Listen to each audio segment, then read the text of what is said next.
Hi, I'm going to be discussing ACEs and trauma, the impacts these have on children, as well as the influences they have on their learning. Adverse childhood experiences, often referred to as ACEs, are traumatic events that happen in a person's life before they turn 18. These events may involve abuse, whether it be domestic or abuse of the child by their parents or caretakers. Other ACEs could involve a death in the family, incarceration of a caretaker, substance abuse, or anything else that may jeopardize the child's sense of safety in the home. These events can have catastrophic impacts on a child as they grow. Students who have experienced traumatic events in their childhood often have difficulties when it comes to their learning. These events have lasting effects on people and can jeopardize their health and well-being throughout their life.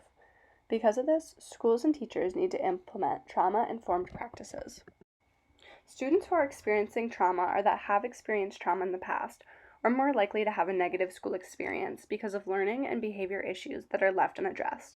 Being trauma-informed or using trauma-informed practices means being aware of the possibility that students in your classroom have experienced trauma or an adverse experience. It's giving extra support to students so that they can focus on school, and it's the idea of teaching in a way that takes into account the mental and physical health of your students. When teaching, you can be certain that no two students are the same. Each child comes from a different background, has a different life experience, and prefers to learn in different ways. This means that as a teacher, it is very important that the teaching strategies being used cater to a wide range of students. It is not always obvious when a child is experiencing adversity. This means it is crucial that a teacher know their students. These adverse experiences can impact a student's learning, which often means they need extra support. Not all individuals experience trauma in the same way, and thus different students require different levels of intervention. One differentiation model that has been proven effective in schools providing additional support for students with disabilities is the multi-tiered system of support. This model is designed to identify and then intensify support for students who need it. MTSS can also be used to support students with trauma history and ACEs. In a trauma-based multi-tier system of support, the first level of intervention would have teachers get to know their students' histories and triggers, as well as set routines to maintain consistency for the students and ensure the classroom environment is a safe space. The students who need a bit more support would move to the second tier of intervention. At this level, the students would be given social support systems to help them strengthen their self-regulation skills. If this level of intervention does not prove to be enough, a few students may move on to the third level of intervention. At this level, students may be given behavior therapy or other community-based interventions.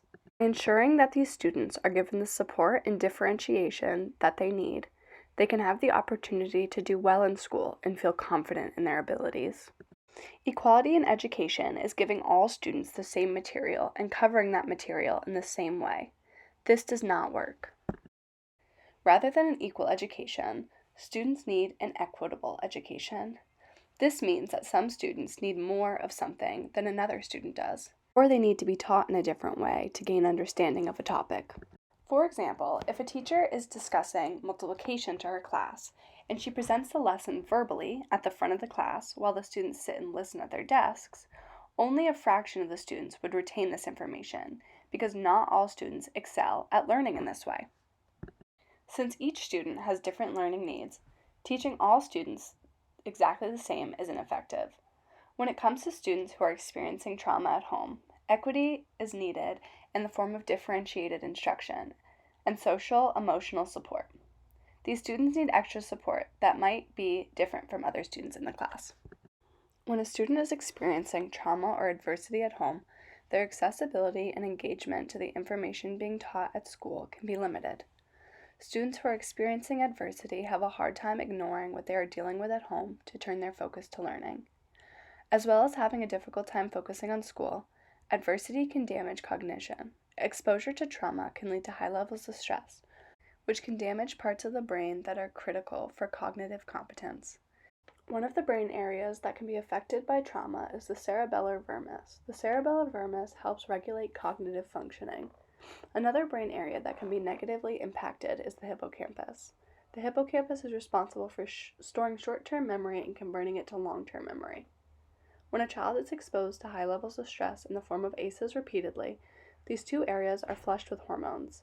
When this happens, there are negative impacts on cognitive capabilities, which in turn affects academic performance. Accessing the materials and being present and engaged in the classroom is especially difficult when a student is experiencing trauma at home or coping with an adverse experience. Not only do ACEs and trauma impact the student's mood and behaviors, but it impacts their brain and cognitive functioning, which makes learning much harder for them. This first article was created by the Center for Disease Control and Prevention. It focuses on child abuse and neglect. It has an informative video as well as individual articles on the specifics of ACEs. This website is helpful for getting an understanding on what ACEs are and what is known about the topic. Since it's a government website, the information is for everyone to understand and use. It's also very reliable and useful. The second article beneath it gives information on ACEs as well as recommendations for how to help and support students with ACEs. It's helpful for teachers but can also give caregivers an idea of how to better understand and address the needs of the children in their lives.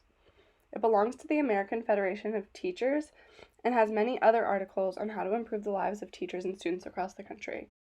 The article, The Trauma Sensitive Teacher by Susan Craig, offers many strategies on how to make your classroom a trauma-sensitive classroom. This website has many other articles and books on topics such as differentiated instruction, classroom management, school culture, teacher leadership, and a lot more. It's a great resource for gaining information on a variety of education-based subjects. This second article is a research article that looks at the cognitive effects of childhood adversity. Researchers looked at adults with major depression to see if there was a correlation between adults with depression and whether or not they experienced adverse experience in their childhood. I use this article to understand how the brain is changed and affected by ACEs. The first article on this slide is just a few pages from a larger book titled School Mental Health. The book is a research and practice journal that discusses the research related to adolescents with emotional and behavior disorders. In the book and in the article, the authors take a deeper look into the benefits of a multi-tiered system of support, real-life applications, and future directions for supporting students with ACEs and trauma histories. The second article is filled with strategies and advice for teachers who have students with ACEs and trauma histories. It gives teaching strategies as well as self-regulation strategies that can benefit the teacher and the student's experience in the classroom. Both of these articles are great for just broadening your knowledge on ACEs and their effects. The second article is from Harvard University. It has infographics as well as a content guide that goes into depth on the information in the infographics. The article, What are ACEs and How Did They Relate to Toxic Stress?, is part of Harvard's Center for the Developing Child, which has a lot of other articles aimed to help people understand childhood development and how to use that knowledge to best work with children. A few of the big takeaways I got from my research is that students who have an adverse experience can have behavior problems and are ignored, sent out of the room, or punished. However, a lot of negative behaviors are triggered by trauma-related anxiety. Students who have trauma histories often act out in unexpected ways. Something that may seem minor to you as their teacher might cause a lot of stress or anger in the child. These behavioral problems can be triggered or related to that child's trauma, and because of that, it's very ineffective and often damaging to ignore those behaviors. Students in these situations need support, not punishment. Secondly, students with ACEs have very high levels of stress that can make fostering relationships with their peers, teachers, and caregivers very difficult. This can impact their school experience and prolong their suffering into adulthood. Equal does not equal equity. Where one student succeeds, another student struggles, so differentiation is necessary. A few teaching strategies I've discovered for teaching students with ACEs is 1. Foster the feeling of safety. 2. Foster healthy interpersonal relationships. And 3. Take care of yourself. Students experiencing trauma or ACEs often feel unsafe at home, and this can carry over into the school day. When a child feels unsafe, they are not going to be able to learn. One way to foster a feeling of safety in the classroom is by maintaining usual routines. Students who have unsafe or unstable home lives need to feel a sense of predictability when they enter the classroom. Additionally, be supportive and encouraging to the students so that they feel as though you are someone they can trust or maybe even come to for help. By building a supportive and sensitive classroom environment, children can be more successful students. Relationships begin with trust, and for most students who have had adverse experiences, trust is hard to come by. As well as gaining the trust of your students, teach them to trust others by strengthening their social and emotional skills. Supportive relationships with teachers and peers can help these students to recover and gain confidence. This can mitigate many of the effects of trauma. And finally, take care of yourself. When working with students who have difficult lives, it can be easy to absorb their stress. When you're stressed or emotionally disturbed, it can affect your teaching, so take care of yourself, or else you will not be able to take care of your students. A child who is struggling with an adverse experience or has a trauma history can often go unnoticed. However, there are simple steps that can be taken as an educator to make sure that every child is given the chance to succeed. These experiences should not define a person for the entirety of their life. Yet, this can easily happen if it is left unaddressed. As an elementary educator, we are the first line of defense for these young students. If we are able to intervene, we can help these children have a better academic experience as well as a better life.